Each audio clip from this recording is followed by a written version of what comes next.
At 5 minutong biyahe sakay ang jeep mula sa Lucena City ay matatagpuan ang art capital of Quezon Province. Ito ang bayan ng Lukban. Ito na ang simula ng pagbabago. Kilala at pinagmamalaki ng mga Lukbanin ang kanilang marikit at masayang San Isidro Labrador Pahiyas Festival, masasarap na pagkain katulad ng pansit abhab at langgunis ng Lukban. Ngunit higit sa lahat ay meron silang ipinagmamalaki. Ito ang pamilyang huwaran at natatangi, ang pamilya Lunar. Sa balikat ang mga munting pangarap at ang bawat hakbang ay papunta sa tagumpay. Ako ang papanday ng aking buhay dahil kaya ko maging magtalino. Kaya ko sa kapwa. Higit kumulang 30 minuto mula sa bayan ng Lukban ay mararating ang liblib na tirahan ng pamilya Lunar. Malubak, mabato at may kalayuan at maputik lalo tigit kapag umuulan.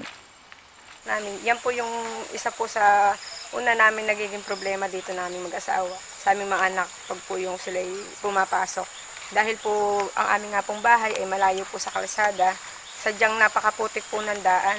At bukod po sa maputik ay napakadulas pa. Yan po ang nagiging struggle, yung nagiging hadlang po sa mga bata para po sila ay pag ganyan pong maulan ang panahon, binabaktot po ng aking asawa yung aking bunso para lang po sila makapasok. Kaya ako po na may natutuwa kahit po gano'n, sila po ay tagang masigasig pa rin nag-aaral at hindi po nila iniinda kung ano po yung hirap na kanilang pinaghalaga po sa kanila, sila po yung nakakapag-aaral.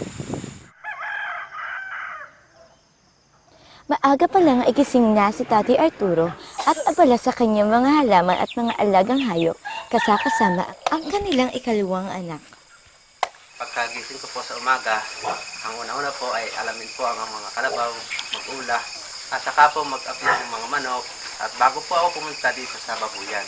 Pag ako pinalito sa babuyan, ang una kong ay ako iniigib. At bago po sila pakainin, ay nililinis ko po muna. At pinaliliguan. Lagi kong katulong, ang unang-una po yung aking asawa at ang aking anak na si John Michael. Siya po ang lagi kong kasama dito. Siya po ay napakabuting anak at masunurin at puwaran. Kapag pakain ng mga hayop, ay ako po ay kakain muna sa bahay bago po pumasok ng trabaho sa bukid. Ito pong aming alagang mga baboy. Sa ngayon po, mula po nung kami pinahiram ng Sustainable Livelihood Program o yung tinatawag po nating SLP na binigay po sa aming puhunan. Nung una po ay pinahiram po kami ng 2 biik na sinusuportahan din po nila ito ng pakain. Ngayon po, yung pong 2 iyon ay ngayon po 8 na, isang inahin po at 7 biik na. Alas 7 ng umaga ay kinailangang umalis si Ginang Rubina upang tumungo at tumulong sa gawaing pangkomunidad ng kanilang barangay, kasama ang kanyang mga kasamahan sa Pantuwid Pamilyang Pilipino program.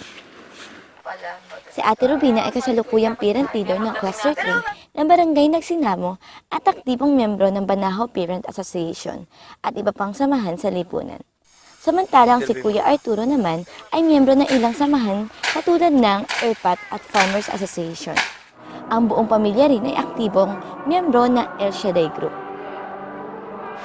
Active sila sa church. Sinasamuhay nila. At aktibo din silang umaattend ng youth camp, kung nag-aaya sila na dumalo sa gawain ng workshop. Nagkakampanya bilang nanay na may turo yung kung ano yung napapakinggan niya na mabuti para i-ano sa kanyang mga sa kanyang pamilya. Sa magandang ehemplo dito sa barangay. Maayos naman ang kanilang pamumuhay at pakikipagkapwa-tao. Sila ay napapasama sa mga program ng mga pambarangay. Yung mga anak naman niya ay lumaki ng maayos. Lahat sila ay masikap sa pag-aaral dahil sa pagpapalaki ng magulang. Sila ay sa pula kilala ko. Masasabi ko sila ay mabuting magulang at sila ay laging magkakasama kahit sa ganong kahirapan. At ganyan din sila ay masipag kahit sa anong gawain, ma-school, ma-komunidad, at sila ay maaasahan. Maganda silang huwaran.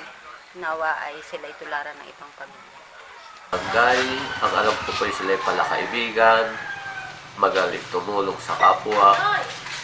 Lagi din naman sila tumutulong pag ako ay nagpapaatag, sila ay sumasali. Lalo na noon siya ay presidente ng daycare. Ang mga yan ay kasama ko sa pag-aatag sa kapaligiran ng barangay. Si Arturo ay masikap na tao. Kahit ka dalaga ng kahirapan ay siya ay nagpipilit magsika para mapag-aral ang kanyang mga anak. Napakababait ng anak niya. Kaya ako, maganda rin ang pagpapalaki ng mag-asawa sa kanila. Baka sa kanilang mga anak ang pagiging masigla, malusog at pagiging matalino. Lumikan sa paligid. Kaya ko bayan ng kabataan, tumawid sa kaunlaran. Lahat ng ito ay kaya nating abutin. Kaya natin to. Kaya ko Kaya ko Pagdating ng mga aral, pagyamanin ang talino para sa minimithing layuning masayang pamilya. Malakas na pangangatawan, mataas na antas ng edukasyon ng may maayos na Ang mga bata ay regular na umiinom ng gatas at kumakain ng masusustansyang pagkain. Kapansin-pansin ang magalang at masunuring pag-uugaling ng kanilang mga anak.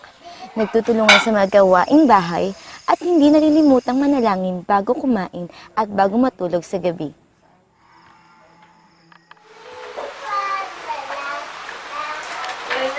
Isang pangarap, ako'y naniniwala. Ako'y lilipad dalang lahat makakakita sa isang Katulad ng paboritong kanta ng magkakapatid, ay patuloy pa rin ang pangarap sa kabila ng anumang pagsubok sa kanilang buhay.